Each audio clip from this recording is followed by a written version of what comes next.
بے خودی میں سجدہ در یا طواف، جو کیا اچھا کیا پھر تجھ کو کیا۔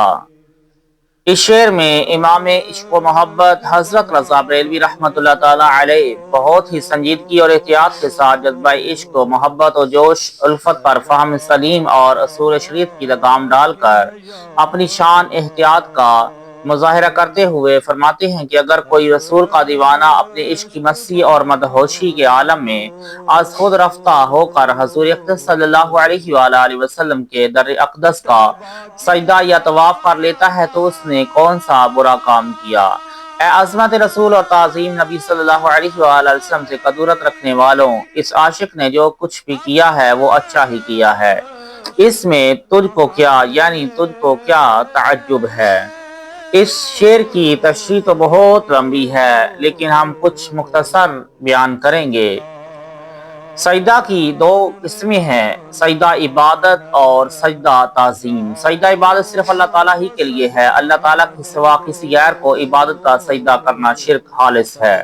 غیر اللہ کو سجدہ عبادت کا سجدہ کرنا ہماری شریعت اسلامی میں بھی شرک ہے اور حضرت آدم سے حضرت عیسیٰ علیہ السلام تک تمام انبیاء مرسلین کی شریعتوں میں بھی شرک تھا۔ رہی بات تعظیم کے سجدے کی تو تعظیم کا سجدہ اگلی شریعتوں میں جائز تھا۔ انبیاء کرام بادشاہوں اور ذی مرتبہ شخصیتوں کو عزت و احترام اور خراج عقیدت پیش کرنے کے لیے سجدہ تعظیم کا سجدہ کیا جاتا تھا اور یہ سجدہ جائز تھا، لیکن حضور اقدس صلی اللہ علیہ وآلہ وسلم کی شریعت میں اس کی ممانعت ہے اور غیر خدا کو تعظیم کا سجدہ کرنا ناجائز اور حرام ہے۔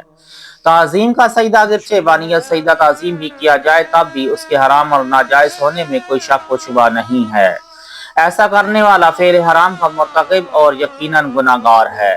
اصول عقائد کی معلومات رکھنے والے ذی علم حضرات اس حقیقت سے اچھی طرح واقف ہیں کہ فعل کی حیثیت کو مد نظر رکھ کر ہی اس کے فاعل کو متصف کیا جاتا ہے۔ بت کی پرستش کرنے والے کو مشرک، ضروریات دین کا انکار کرنے والے کو کافر، گناہ کبیرہ کرنے والے کو مرتکب کبائر، فاسق و فاجر اور ایمان لانے والے کو مومن کہا جاتا ہے۔ اسی طرح صفات ملحوظ رکھ کر فاعل کو متصف کیا جاتا ہے، مثلا نماز پڑھنے والے کو نمازی، عبادت اور ریاضت کرنے والے کو عابد و زاہد، تقوی شعار اور پرہیزگاری اختیار کرنے والے کو متقی، علم سیکھنے والے کو طالب علم، قرآن مجید حفظ کرنے والے کو حافظ، روزہ رکھنے والے کو صائم، حج کرنے والے کو حاجی، تجارت کرنے والے کو تاجر، چوری کرنے والے کو چور، شراب پینے والے کو شرابی اور زنا کرنے والے کو زانی وغیرہ وغیرہ۔ الحاصل شرک کا حکم ہر شریعت میں یکساں رہا بلکہ تمام مخلوق کے لیے ایک ہی ہے، یعنی جس فعل کا ارتکاب انسانوں کے لیے شرک کا حکم رکھتا ہے وہی فعل جنات، ملائکہ اور ہر ذی شعور کے لیے شرک کا حکم رکھتا ہے۔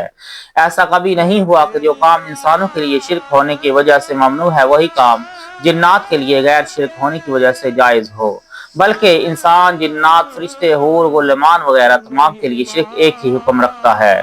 کسی ذی شعور مخلوق کو کسی بھی زمانے میں، کسی بھی عالم میں، کسی بھی حالت میں اور کسی بھی شریعت میں اللہ کی توحید اور اس کی ذات و صفات میں کسی کو شریک کرنا روا نہیں۔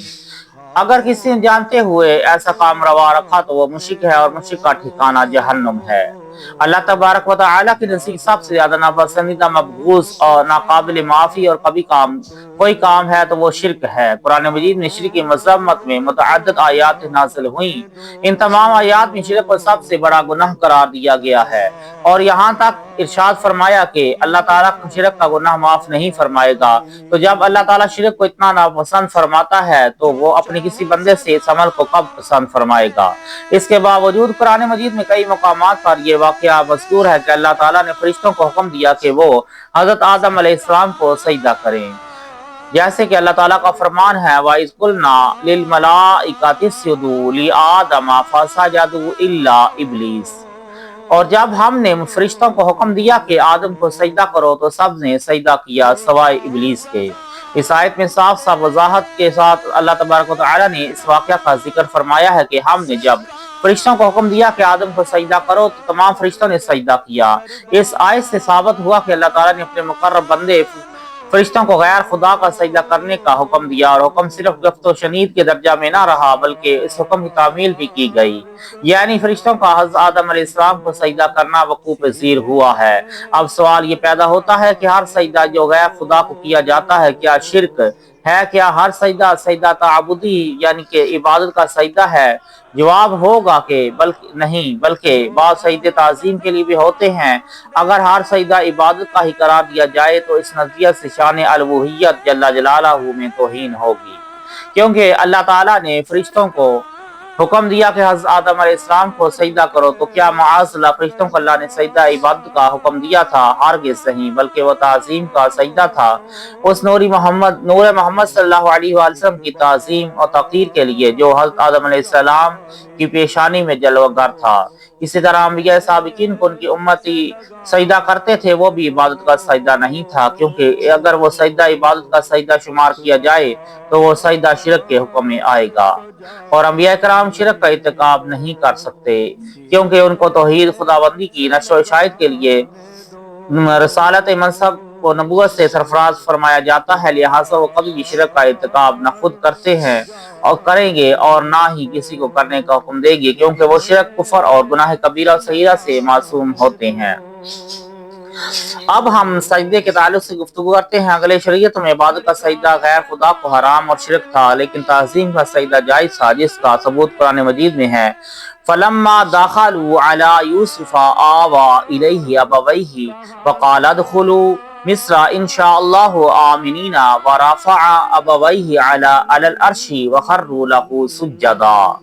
پھر جب وہ یوسف کے پاس پہنچے، اس نے ماں باپ کو اپنے پاس جگہ دی اور کہا مصر میں داخل ہو، اللہ چاہے تو امان کے ساتھ، اور اپنے ماں باپ کو تخت پر بٹھایا اور سب اس کے لیے سجدے میں گرے۔ اس آیت میں یوسف علیہ السلام کو سجدہ کیے جانے کا ذکر ہے۔ اس سے ثابت ہوا کہ حضرت یوسف علیہ السلام کی شریعت میں غیر خدا کو تعظیم کا سجدہ کرنا جائز تھا۔ اگر موجودہ دور کے گمراہ فرقے وہابی، نجدی، دیوبندی، تبلیغی کی نظریات کے مطابق ہر سجدہ شرک ہے، تو پھر قرآن میں حضرت یوسف علیہ السلام کو سجدہ کیے جانے کا جو ذکر ہے وہ بھی کیا معاذ اللہ شرک ہے؟ اگر یوسف علیہ السلام کو کیا گیا سجدہ جائز ہے تو ثابت ہوا کہ وہ سجدہ شرک نہیں، کیونکہ شرک کسی بھی شریعت میں روا نہیں۔ اگر تعظیم کا سجدہ حضرت یوسف علیہ السلام کی شریعت میں بھی شرک نہیں تو یقیناً شریعت مصطفیٰ صلی اللہ علیہ وآلہ وسلم میں بھی شرک نہیں، کیونکہ شریعت کے بدلنے پر بھی شرک کا حکم نہیں بدلتا بلکہ اسی حال پر رہتا ہے۔ اگر تعظیم کا سجدہ ہماری شریعت میں شرک قرار دیا جائے گا تو لا محالہ اسے حضرت یوسف علیہ السلام کی شریعت میں بھی شرک مانا جائے گا۔ اگر ایسا مان لیا تو معاذ اللہ حضرت یوسف علیہ السلام پر شرک کے ارتکاب کا الزام و بہتان عائد ہوگا، لہٰذا لازماً یہ تخصیص کرنی پڑے گی کہ عبادت کا سجدہ اور تعظیم کا سجدہ اور۔ سجدہ عبادت ہر شریعت میں شرک تھا اور رہے گا۔ تعظیم کا سجدہ اگلی شریعتوں میں بھی جائز تھا، لیکن ہماری شریعت میں حرام، شرک نہیں۔ اس کے علاوہ مزید اور بھی کافی ہیں، لیکن ہم مسلم بھائی کے ساتھ ہمیشہ نیک گمان کرنا چاہیے۔ قرآن و حدیث کی یہی تعلیم ہے کہ ظن المؤمنین خیرا، یعنی مسلمانوں کے ساتھ اچھا گمان کرو۔ یہاں تک ہماری گفتگو کا محاصل یہ ہے کہ شرک کے احکام کبھی بھی تبدیل نہیں ہوئے۔ جو باتیں اگلی شریعتوں میں شرک تھی وہ باتیں ہماری شریعت میں بھی شرک ہیں، بلکہ ازل سے ابد تک شرک کے احکام میں کوئی تبدیلی نہیں ہوئی۔ حلال و حرام کے احکام تبدیل ہوئے ہیں۔ اگلی شریعتوں میں جو کام حرام تھا وہ اس شریعت میں جائز ہوا، اور بعض کام اگلی شریعت میں جائز تھے وہ اس شریعت میں حرام ہوئے، بلکہ خود ہماری شریعت میں بھی بعض کام شروع میں حلال تھے، بعض میں حرام ہو گئے بعد میں۔ عبادت کا سجدہ غیر خدا کو ہر شریعت میں ممنوع اور شرک تھا اور آج بھی ہے۔ تعظیم کا سجدہ اگلی شریعتوں میں جائز تھا، لیکن ہماری شریعت میں حرام ہے۔ کسی کو تعظیم کا سجدہ کرنے والا فعل حرام کا مرتکب اور بڑا گناہگار ہے، لیکن مشرک نہیں۔ اب ہم حضرت رضا بریلوی رحمۃ اللہ تعالیٰ کے شعر کی توضیح کرنے کی کوشش کرتے ہیں۔ آپ فرماتے ہیں بے خودی میں سجدہ در یا طواف، یعنی بے ہوشی اور خود رفتگی میں حضور صلی اللہ علیہ وسلم کے روضہ اقدس کا سجدہ یا طواف جو بھی کیا اچھا کیا، یعنی حضور کے روضے کا سجدہ یا طواف دونوں میں سے جو بھی کیا اچھا ہی کیا۔